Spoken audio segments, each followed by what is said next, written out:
ராஜு கரண் மீது கண்ணை குறிவைத்தான். ஆனால் அதே நேரத்தில் ராஜு குடும்பத்திலிருந்து சீமா மற்றும் வீணா அங்கே வந்து கரனை கிண்டல் செய்ய ஆரம்பித்தார்கள். சரியாக அதே நொடியில் ஒரு அற்புதம் நடந்தது. அனன்யா கண்களை திறந்தாள். அவள் முழுமையாக குணமடைந்திருந்தாள். அதை பார்த்த மீரா கரனை தங்கள் வீட்டுக்கு அதிர்ஷ்டம் கொண்டு வந்த ஒரு நல்ல சகுனமாக நினைத்தார். ஆனால் ராஜு மட்டும் கரண் மற்றும் அனன்யாவின் விவாகரத்திற்கு பிடிவாதமாக நின்றான். நாம விவாகரத்தை பத்தி பேசி முடிவு பண்றதுதான் நல்லது. நம்ம 2 பேரோட உலகமும் வேற. இந்த கல்யாணத்தை இப்படியே கொண்டு போறதுல எந்த அர்த்தமும் இல்ல என்று குணமாகிய உடனே அனன்யா கரனிடம் நேரடியாக சொன்னாள். அனன்யாவின் குரலில் அகங்காரமோ அதிகாரமோ இல்லை. அவள் பார்வை மிகவும் அமைதியாக இருந்தது. ஆனால் அந்த அமைதியே அவள் கர்வத்திற்கு சாட்சியாக நின்றது. அனன்யாவின் பார்வையில் கரண் ஒரு சிலந்தி பூச்சியை போன்றவன். அவளோ வானத்தில் பறக்கும் ஒரு ஃபீனிக்ஸ் பறவை. ஒரு மகாராணி ஒரு சாதாரண மனிதனோடு தன் வாழ்க்கையை பகிர்ந்து கொள்ள முடியாது என்பது அவளது எண்ணம். அவள் வார்த்தைகளை கேட்ட கரனின் உதடுகளில் ஒரு சின்ன புன்னகை மின்னியது. நம்ம உலகங்கள் வேறன்னு உனக்கு எப்படி தெரியும்? முதல்ல என்ன பத்தி உனக்கு ஏதாவது தெரியுமா என்று கேட்டான் கரண். என் பின்னாடி சுத்தவங்களை பார்த்தாலே எனக்கு எரிச்சலா இருக்கும். எங்கே பின்வாங்கணும்னு உனக்கு தெரியும்னு நினைக்கிறேன் என்று குளிர்ச்சியாக சொன்னாள் அனன்யா. அவர்கள் இருவரும் சந்திப்பது இதுவே முதல் முறை என்றாலும் தன் பெற்றோர் பேசியதை கேட்டு அனன்யாவிற்கு முழு கதையும் புரிந்திருந்தது. கரண் சிறையில் இருந்தான் என்றும் ஏதோ ஒரு காரணத்திற்காக ராஜீவ் குடும்பத்திற்குள் கல்யாணம் என்ற பெயரில் வந்தான் என்றும் அவள் புரிந்து கொண்டாள். அவன் வெறும் ஒரு சாதாரண ஆள் என்றும் தன் தகுதிக்கு மிகவும் குறைவானவன் என்றும் நினைத்தாள். அந்த வார்த்தைகளால் கரணின் சுயமரியாதை அடிபட்டது. அனன்யா அவனை மிகவும் எடை குறைவாக மதிப்பிடுகிறாள். ஆனால் அவளிடம் கெஞ்ச வேண்டும் என்ற எண்ணம் அவருக்கு இல்லை. என்னிடத்தில் இருக்கும் கருட ஜுவாலா விஷயத்தை அடக்கி வைக்க அனன்யாவின் அசல் ஃபீனிக்ஸ் சரீரம் எனக்கு தேவைதான். ஆனா எனக்கும் சுயமரியாதை இருக்கல என்று மனதிற்குள் நினைத்துக் கொண்டான். எனக்கு விவாகரத்து பண்றதுல எந்த ஆட்சேபனையும் இல்ல. ஆனா உங்க அம்மா அது ஒத்துக்கணும்ல என்று நேரடியாக சொன்னான் கரண். தன் மாமியாரான மீராவை அவன் உண்மையாகவே மதிக்க தொடங்கியிருந்தான். அவனுக்கு அம்மாவின் அன்பு எப்படி இருக்கும் என்று தெரியாது. மீரா அவனுக்கு அந்த தாய் அன்பை நினைவூட்டினான். நான் எங்க அம்மா கிட்ட பேசுகிறேன் என்று அனன்யா மீண்டும் படுத்துக்கொண்டு நீ இனிமே போகலாம், நான் ரெஸ்ட் எடுக்கணும் என்று அலட்சியமாக சொன்னாள். கரண் அமைதியாக திரும்பி நடந்தான். அவன் போவதை பார்த்துக் கொண்டிருந்த அனன்யாவின் மனதில் ஒரு விசித்திரமான உணர்வு தோன்றியது. இந்த பையன் பக்கத்துல இருக்கும்போது எனக்கு ஏதோ ஜென்மமா பந்தா இருக்கிற மாதிரி தோணுது. இவனை பத்தி எல்லாம் தெரிஞ்சுக்கணும் என்று மனதிற்குள் நினைத்துக் கொண்டாள். சிறிது நேரத்திலேயே மீரா விதவிதமான உணவுகளால் டைனிங் டேபிளை நிரப்பிவிட்டார். ஊர்மிளா மேலே போய் இன்னும் சோர்வாக இருக்கும் அனன்யாவை டின்னருக்காக கீழே கூட்டிக் கொண்டு வர உதவி செய்தாள். அனன்யா வாமா உட்கார், உனக்கு பிடிச்ச சூப் செஞ்சிருக்கேன் என்று மீரா அன்பாக சொன்னார். அவர் கண்களில் ஆனந்த கண்ணீர் மின்னியது. குடும்பம் முழுவதும் டைனிங் டேபிளை சுற்றி அமர்ந்தது. அங்கே ஒரு விசித்திரமான சைலன்ஸ் நிலவியது. அதை உடைத்து அம்மா நான் கரண் கிட்ட பேசிட்டேன், எங்க 2 பேருக்கும் செட் ஆகாது, நாங்க விவாகரத்தை வாங்கிக்கலாம் இருக்கோம் என்று அனன்யா அறிவித்தவுடன் மீராவின் சிரித்த முகம் அப்படியே உறைந்து போனது. அவர் கையில் இருந்த கரண்டி நழுவி விழப்போனது. அனன்யா நான் இந்த விஷயத்துல உன் பக்கம் தான் இருக்கேன். இவன் உனக்கு சுத்தமா செட் ஆக மாட்டான். நீங்க 2 பேரும் டின்னர் முடிஞ்சதும் நேரா கூட்டுக்கு போகலாம் என்று ராஜீவ் நிம்மதியுடன் சிரித்தான். அனன்யாவின் முடிவால் அவன் சந்தோஷமடைந்தான். ஆனால் மீரா மட்டும் தன் கையில் இருந்த கரண்டியை ஓங்கி டேபிள் மீது அடித்தார். அந்த சத்தத்தில் அனைவரின் நெஞ்சும் அதிர்ந்தது. யார் யாருக்கு விவாகரத்து கொடுக்கிறது? என்ன தைரியம் இருந்தா இப்படி பேசுவீங்க என்று மீரா குரலை உயர்த்தினார். அந்த அறையில் காற்றும் இறுக்கமானது. அனன்யா அந்த எண்ணமே உனக்கு வரக்கூடாது, இதுக்கு நான் எப்பவும் ஒத்துக்க மாட்டேன் என்று மீரா கண்டிப்புடன் சொன்னார். மீரா தன் மகளை பார்த்து ஏமாற்றத்துடன் நீ கோமாவில் இருந்தப்போ உனக்காக சுத்தின அந்த பசங்க எல்லாம் எங்க போனாங்க? ஒருத்தாவது உன்னை கல்யாணம் பண்ணிக்க கனவுல கூட நினைச்சிருப்பானா என்று நடுங்கும் குரலில் கேட்டுவிட்டு ரொம்ப கஷ்டமான நேரத்துல கரண் ஒருத்தன் தான் முன்னாடி வந்தான். அவன் கால் எடுத்து வச்சானோ இல்லையோ நீ கண்ணை திறந்துட்ட. அவன் உன் அதிர்ஷ்டம், ரொம்ப நல்லவன். அவனால உனக்கு என்ன கஷ்டம் வந்துச்சு என்று மீரா கரண் மீது புகழாரம் சூட்டினார். ஜெயிலுக்கு போயிட்டு வந்தவன் நல்லவனா என்று ராஜீவ் கிண்டலாக கேட்டான். உங்களுக்கு எதுவும் தெரியாது, நான் விசாரிச்சிட்டேன். கரண் அவனோட அண்ணனுக்காக அந்த பழிய தன்மேல போட்டுக்கிட்டான். இது நல்ல குணத்துக்கு அடையாளம் இல்லனா வேற என்ன என்று மீரா நெருப்பை கக்கும் கண்களுடன் பார்த்தார். அவர் வார்த்தைகளுக்கு ராஜீவால் பதில் சொல்ல முடியவில்லை. ஒரு நிமிடம் கழித்து தடுமாற்றத்துடன் ஆனா ஆனா அவ ஒரு அனாதைன்னு எனக்கு தெரியும். எந்த அப்பனுக்கு பிறந்தான்னு கூட தெரியாத ஒருத்த நம்ம அனன்யாவுக்கு எப்படி பொருந்துவா என்று கத்தினான். இது தப்பு ராஜீவ் என்று மீரா சத்தமாக கத்திவிட்டு தன் மகள் பக்கம் திரும்பினார். அனன்யா உனக்கு இப்போதே சொல்லிடுறேன், ஒருவேளை நீ கரனுக்கு விவாகரத்து கொடுக்கணும்னு தைரியமா முடிவு பண்ணினா இனிமே நான் உனக்கு அம்மா இல்லைன்னு நினைச்சுக்கோ. நான் உன்னை எப்பவும் மன்னிக்க மாட்டேன் என்று சொல்லிவிட்டு சாப்பிடாமலேயே கோபமாக படிகள் ஏறி மேலே சென்று விட்டார். அவர் நடந்த காலடி சத்தம் வீடு முழுவதும் எதிரொலித்தது. தன் அம்மா உண்மையிலேயே மிகவும் கோபமாக இருக்கிறார் என்று அனன்யாவிற்கு புரிந்தது. கரண் விஷயத்தில் தன் அம்மா இவ்வளவு பிடிவாதமாக இருப்பார் என்று அவள் கொஞ்சமும் எதிர்பார்க்கவில்லை. அனன்யா நான் உனக்கு சப்போர்ட் பண்றேன் என்று சொன்னான் ராஜு.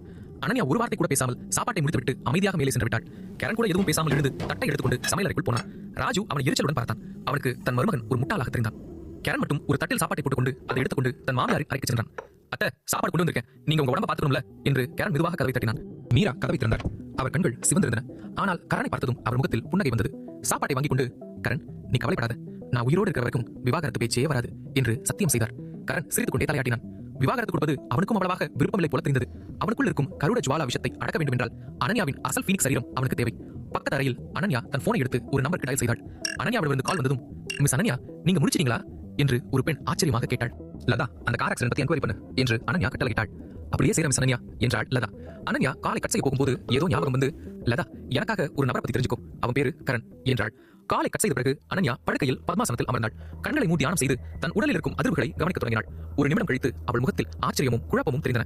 விசித்திரமா இருக்கே, என் உடம்புல விஷத்தின் தாக்கம் இவ்வளவு சுலபமா எப்படி குறையுது, கிட்டத்தட்ட மறையவே ஆரம்பிச்சிருச்சு என்று தனக்குள் முணுமுணுத்தாள். அப்போதுதான் அவளுக்கு ஞாபகம் வந்தது. அவள் விழித்த போது கரண் படுக்கை அருகே இருந்தான். என்னது, அவன் நிஜமாவே எனக்கு ட்ரீட்மெண்ட் கொடுத்தானா? இல்ல, இது வாய்ப்பே இல்ல, அவன் ஒரு கைதி, அவனுக்கு வைத்தியம் பத்தி என்ன தெரியும் என்று நினைத்துக் கொண்டாள். ஆனால் அந்த தற்செயலான நிகழ்வு அவளை யோசிக்க வைத்தது. மறுநாள் காலை ராஜு எஸ்டேட் டோர்பெல் நிற்காமல் அடிக்க தொடங்கியது. அனன்யாவுக்கு சுயநினைவு திரும்பிவிட்டது என்ற செய்தி சென்னை முழுவதும் உள்ள பணக்கார வட்டாரங்களில் பரவியது. அவள் பின்னால் சுற்றிய பசங்க அனைவரும் விலை உயர்ந்த கார்களில் வரிசை கட்டி நின்றார்கள். மேடம், நான் அனன்யாவை பார்க்கணும், அவங்க முழிச்சிட்டாங்கன்னு கேள்விப்பட்டேன் என்று அர்ஜுன் கையில் ஒரு பெரிய புக்கையுடன் முன்னால் வந்தான். அர்ஜுன், என் பொண்ணுக்கு இப்போ கல்யாணம் ஆகிடுச்சு, நீங்க இங்க வர வேண்டிய அவசியமே இல்லை என்று மீரா கதவருகிலேயே அவனை தடுத்து விட்டார். ஆனா என்று அர்ஜுன் ஏதோ பேசுவதற்குள் முதல்ல நீ இங்கிருந்து போ என்று கோபமாக கத்திய மீராவின் குரலில் இரக்கமே இல்லை. அர்ஜுனுக்கு பிறகு விராஜ், ரோஹித், இன்னும் நிறைய பேர் வந்தார்கள். ஒவ்வொருவர் கையிலும் பரிசுகள், ஒவ்வொருவர் மனதிலும் அனன்யா மீது ஆசை தெரிந்தது. என் பொண்ணுக்கு கல்யாணம் ஆகிடுச்சு, இன்னொரு தடவை உங்க முகத்தை இங்க காட்டக்கூடாது என்று மீரா அனைவருக்கும் ஒரே பதிலை சொன்னார். அவர்களுக்கெல்லாம் அவர் கண்களில் இருந்த கோபமும் வெறுப்பும் தெளிவாக தெரிந்தது. மீராவின் வார்த்தைகளை கேட்டு அங்கே வந்த அனைவரின் முகமும் வாடிப்போனது. சிலர் அதிர்ச்சியிலும், சிலர் கோபத்திலும், சிலர் இதயம் உடைந்தபடியும் இருந்தனர். இந்த பிரச்சனைக்கு ஒரு முற்றுப்புள்ளி வைக்க கரண் மற்றும் அனன்யாவின் கல்யாணத்துக்கு ஒரு பிரம்மாண்ட ரிசப்ஷன் ஏற்பாடு செய்ய வேண்டும் என்று மீரா முடிவு செய்தார். ராஜு, நான் கரண் மற்றும் அனன்யா கல்யாணத்தை ஒபிஷியலாக அறிவிக்க சரியா 2 நாள் கழித்து ஒரு பிரம்மாண்ட ரிசப்ஷன் பிளான் பண்ணியிருக்கேன் என்று மீரா சந்தோஷமாக சொன்னார். ராஜு, அனன்யா அவரை தடுக்கும் என்றாலும் மீரா கேட்கவில்லை. 2 நாட்களுக்கு பிறகு ராஜு எஸ்டேட்டை சொர்க்கம் போல் அலங்கரித்திருந்தார்கள். சென்னையில் உள்ள மிகப்பெரிய பணக்காரர்களும் அரசியல்வாதிகளும் இந்த பிரம்மாண்ட ரிசப்ஷனில் கலந்து கொள்ள வந்திருந்தனர். விக்ரமன் குடும்பமும் அங்கே வந்து சேர்ந்தது. விக்ரமன், ஷீலா, யஷ்வந்த் மற்றும் ரோஹன் அனைவரும் அந்த பிரம்மாண்ட ரிசப்ஷனுக்கு வந்திருந்தனர்.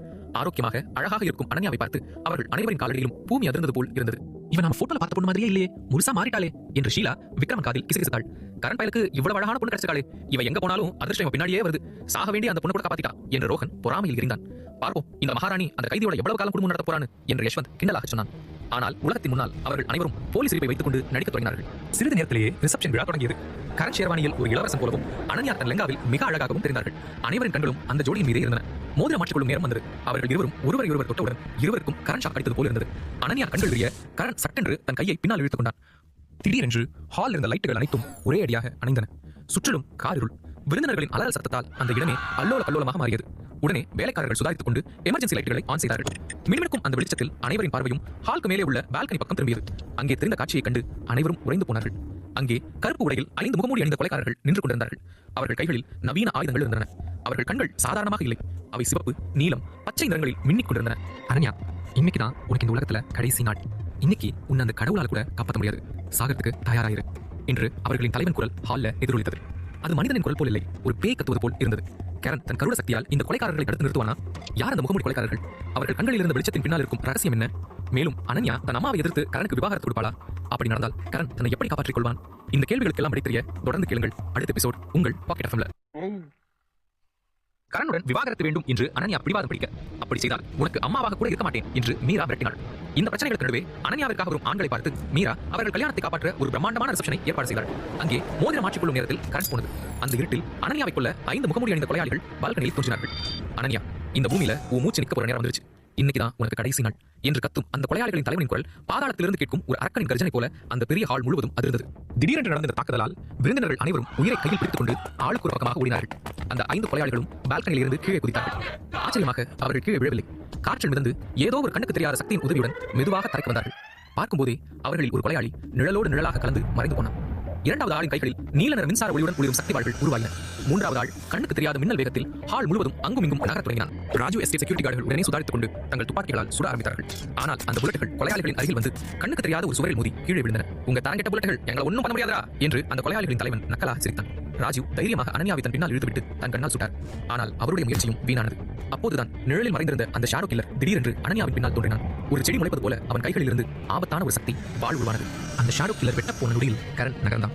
அங்கே இருந்த யாருடைய கண்களுக்கும் தெரியாத அளவுக்கு அவன் மின்னல் வேகத்தில் சென்றான். கரண் அந்த ஷாடோ கில்லரின் சக்தி வாளை தன் வெறும் கையாலேயே காற்றில் தடுத்து பிடித்தான். கரணின் உள்ளங்கையில் ஒரு சின்ன கீறல் கூட விழவில்லை. ஒரு பெரிய சத்தத்துடன் நெருப்பு பொறிகள் பறந்தன. ஒரே நொடியில் அந்த இடமே உறைந்து போனது போல இருந்தது. அந்த ஷாடோ கில்லரின் முகத்தில் ஆச்சரியம் அப்பட்டமாக தெரிந்தது. கரண் தன் சக்தி வாளை எப்படி தடுத்தான் என்று அவனுக்கு புரியவில்லை. கரணின் கண்கள் ஒரு நொடி வேட்டையாடும் கழுகை போல மஞ்சள் நிறத்தில் மின்னின. நீங்க எல்லாரும் தப்பான ஆள்கிட்ட வம்பு வச்சிருக்கீங்களா என்று கரண் மிக மெதுவாக ஆனால் மிகவும் ஆபத்தான குரலில் சொன்னான். அடுத்த நொடி கரண் அந்த ஷாடோ கில்லரின் நெஞ்சில் ஓங்கி உதைத்தான். அவன் 20 அடி தூரம் பறந்து போய் ஹாலின் மறுமுலையில் இருந்த டேபிளை பலமாக மோதினான். அந்த டேபிள் சுக்குநூறாக உடைந்தது. மீதமிருந்த 4 கொலையாளிகளும் உடனே கரண் பக்கம் திரும்பி தங்கள் ஆயுதங்களை தயார் செய்தார்கள். யமண்டானி, உனக்கு எப்படி இவ்வளவு சக்தி வந்துச்சு என்று அவர்களின் தலைவன் கோபமும் ஆச்சரியமும் கலந்த குரலில் கேட்டான். கரண் எந்த பதிலும் சொல்லவில்லை. அவன் சண்டைக்கு தயாராக நின்றான். அவனுடைய கைகள் இறுகி இருந்தன. கண்களில் புயலுக்கு முன் இருக்கும் அமைதியை போன்ற ஒரு குளிர்ந்த கோபம் தெரிந்தது. மின்னல் வேகத்தில் நகரும் அந்த ஸ்பீட் கில்லர் திடீரென்று தாக்க பாய்ந்தான். அவன் எவ்வளவு வேகமாக வந்தான் என்றால் ஒரு அதிவேக ட்ரெயின் வருவது போல் தோன்றியது. அந்த ஸ்பீட் கில்லர் கரனை தாக்க வந்த நொடியில் கரணின் நரம்புகளில் கருட ரத்தம் கொதித்தெழுந்தது. அவனுடைய புலன்கள் அனைத்தும் ஒரே நேரத்தில் கூர்மையாக மாறின. ஸ்பீட் கில்லர் ஓங்கி குத்த வந்த போது கரண் அவன் மணிக்கட்டை பிடித்துக் கொண்டான். ஒரே அடியில் அவன் கையை முறுக்கி தன் முழு பலத்தையும் பயன்படுத்தி பக்கத்தில் இருந்த தூணை நோக்கி அவனை வீசி அடித்தான். அந்த ஸ்பீட் கில்லர் கான்கிரீட் தூணில் பலமாக மோதினான். அந்த அடியில் தூணில் பெரிய விரிசல்கள் ஏற்பட்டு தூசு மேகமாக பறந்தது. ஹாலில் இருந்த விருந்தினர்கள் பயத்தில் கத்திக்கொண்டே வெளியே தப்பித்து போக கிடைத்த வழியெல்லாம் ஓடிக்கொண்டிருந்தார்கள். ஐயோ, இவனுக்கு மனுஷங்களே இல்லடா, பேய்கள் என்று ஒருவன் பயத்தில் கத்தினான். ஆமா, இவனுக்கு கிட்ட ஏதோ மந்திர சக்தி இருக்கு என்று இன்னொருவன் அலறினான். அப்போது சக்தி வாள்களை வைத்திருந்த 2 கொலையாளிகள் ஒரே நேரத்தில் கரனை நோக்கி பாய்ந்தார்கள். அவர்கள் கைகளில் நீல பச்சை நிற வாள்கள் மின்னிக் கொண்டிருந்தன. அவை முழுவதுமாக சக்தியால் உருவாக்கப்பட்டவை. அந்த வாள்கள் காற்றை கிழித்துக் கொண்டு கரனை நோக்கி வந்தன. கரண் நீரோட்டத்தைப் போல வளைந்து நெளிந்து அவர்களிடமிருந்து மிகவும் சுலபமாக தப்பித்தான். அது ஒரு நடனம் போல இருந்தது. அவர்களின் வாள்களில் ஒன்று பக்கத்தில் இருந்த சுவரில் பட அந்த சுவரின் மேல் பகுதி பெரும் சத்தத்துடன் இடிந்து விழுந்தது. கரண் சட்டென்று மேலே பார்த்தான். அங்கே தொங்கிக் கொண்டிருந்த ஷாண்டலியர் அவன் கண்ணில் பட்டது. உடனே அந்த ஷாண்டலியரின் சங்கிலியை பிடித்துக் கொண்டு காற்றில் ஊசலாடியபடியே அந்த 2 கொலையாளிகளையும் தன் கால்களால் பலமாக உதைத்தான். அவர்கள் இருவரும் பின்னால் பறந்து அந்தரத்தில் குட்டிக்காரணம் அடித்து கீழே விழுந்தார்கள். அவர்களின் தலைவன் இப்போது இன்னும் சீரியஸ் ஆகி, இவனை கொல்லணும்னா நாம நம்ம முழு சக்தியையும் யூஸ் பண்ணணும், எல்லாரும் சேர்ந்து இவன் மேல அட்டாக் பண்ணுங்க என்று தன் ஆட்களுக்கு ஆர்டர் போட்டான். அந்த ஆர்டரை கேட்ட உடனே அந்த கொலையாளிகளின் உடல்கள் பல வண்ணங்களில் சக்தியோடு எரியத் தொடங்கின. காற்றில் திடீரென்று அழுத்தம் அதிகரித்தது. அவர்கள் அனைவரும் தங்கள் சக்தியை அதன் உச்சிக்கு கொண்டு வந்தார்கள். அந்த 5 முகமூடி கொலையாளிகளும் மெதுவாக கரணை சுற்றி ஒரு வட்டம் போல நின்றார்கள். அனைவரின் உடலில் இருந்தும் சிவப்பு, நீலம், பச்சை, ஊதா, கருப்பு நிற ஒளிகள் வெளியே வந்தன. கரண், ஜாக்கிரதை என்று ராஜீவின் பின்னால் மறைந்திருந்த அனன்யா பயத்தில் சத்தமாக கத்தினாள். மீரா கண்ணீரோடு அழுது கொண்டே நின்றாள். கரண் அந்த வட்டத்தின் நடுவில் நின்றான். அவன் உடலில் இருந்து ஒரு வெளிர் மஞ்சள் நிற ஒளி வெளியே வர தொடங்கியது. சரி, இப்போ என்னோட உண்மையான பலத்தை காட்ட வேண்டிய நேரம் வந்துருச்சு என்று அவனுடைய குரல் மெதுவாக, ஆபத்தாக, ஒரு விசித்திரமான எதிரொலியுடன் கேட்டது. கரண் அப்படி சொன்னதும் அவனுக்கு பின்னால் இருந்து நெஞ்சை நடுங்க வைக்கும் ஒரு கழுகின் கர்ஜனை மெதுவாக கேட்க தொடங்கியது. அந்த 5 கொலையாளிகளும் எல்லா பக்கங்களில் இருந்தும் பயங்கரமான வேகத்தில் ஒரே நேரத்தில் தாக்கினார்கள். ஆனால் அதே நொடியில் கரணின் கண்கள் முழுமையாக தங்க நிறத்திற்கு மாறின. அதன் பிறகு அந்த ஹால் முழுவதுமே ஒரு பிரகாசமான சக்தி வெடிப்பால் வெள்ளையாக மாறியது. அந்த ஒளி குறைந்த பிறகு பார்த்தால் கரனை சுற்றி ஒரு கண்ணாடியை போன்ற தங்க கருட கவசம் சுழன்று கொண்டிருந்தது. கொலையாளிகளின் ஆயுதங்கள் அந்த கவசத்தை தொட முடியாமல் காற்றில் அப்படியே நின்றன. கண்ணுக்கு தெரியாத ஒரு சுவர் அவர்களை தடுத்ததைப் போல அவர்களின் ஆயுதங்களும் கைகளும் கரணின் உடலுக்கு சில அங்குல தூரத்தில் உறைந்து போயின. நீங்க தப்பான ஆளை டார்கெட் பண்ணிட்டீங்க என்று சொன்ன கரணின் குரலில் இப்போது சக்தியின் அதிர்வு தெளிவாக கேட்டது. கரண் தன் கையை லேசாக அசைத்த உடனே அந்த கண்ணுக்கு தெரியாத சுவர் மறைந்தது. பிறகு அவன் ஒரு சக்தி வாய்ந்த அலையை வெளியேற்ற கொலையாளிகள் அனைவரும் பல அடி தூரம் பின்னால் தூக்கி வீசப்பட்டார்கள். சுவர்களில் விரிசல்கள் விழுந்தன. ஜன்னல்கள் உடைந்து கண்ணாடி துண்டுகள் மழை போல கொட்டின. கரண் இப்போது ஒரு மனிதனைப் போல இல்லை, ஒரு அமானுஷ்யத்தைப் போல நகர்ந்தான். ஒரே வினாடியில் அவன் ஷாடோ கில்லரின் பின்னால் சென்று அவன் இருட்டில் மறைவதற்கு முன்பே அவன் கழுத்தை பிடித்தான். கரணின் கையிலிருந்து ஒரு சக்தி அலை வெளியேற அந்த ஷாடோ கில்லர் வலியால் அலறினான். கரண் அவளை ஒரு பக்கமாக தூக்கி வீச அவன் மயக்கமடைந்து கீழே விழுந்தான். அதை பார்த்து தலைவன் முழுவதுமாக வெறிக்கொண்டான். அவன் உடலெல்லாம் சிவப்பான ஒளியுடன் எரிந்தது. அவன் ஒரு பெரிய நெருப்பு பந்தை கரனை நோக்கி வீசினான். ஆனால் கரண் அசையாமல் நின்றான். அந்த நெருப்பு பந்து அருகில் வந்ததும் அவன் அதை நேராக ஒரு பஞ்சை செய்தான். அந்த பந்து காற்றிலேயே வெடித்து சிதறி தீப்பிழம்புகள் நாலா பக்கமும் பரவின. அந்த புகையும் நெருப்பும் சூழ்ந்திருந்த இடத்துக்கு நடுவே ஒரு தங்க கருட நிழல் கரனுக்கு பின்னால் சில நொடிகள் தோன்றி மறைந்தது. அது மிகவும் பெரியதாக, பயங்கரமாக, பார்க்கவே பிரம்மாண்டமாக இருந்தது. கரண் இப்போது அந்த தலைவனை விசாரிப்பதற்காக அவனை நோக்கி நடந்தான். ஆனால் அதே நேரத்தில் திடீரென்று மீண்டும் லைட்டுகள் அணைந்தன. எங்கும் கார் இருள் சூழ்ந்தது. மீண்டும் எமர்ஜென்சி லைட்டுகள் வந்தபோது அந்த 5 கொலையாளிகளும் காணாமல் போயிருந்தார்கள். அவர்கள் அங்கிருந்து முழுவதுமாக மறைந்து விட்டார்கள்.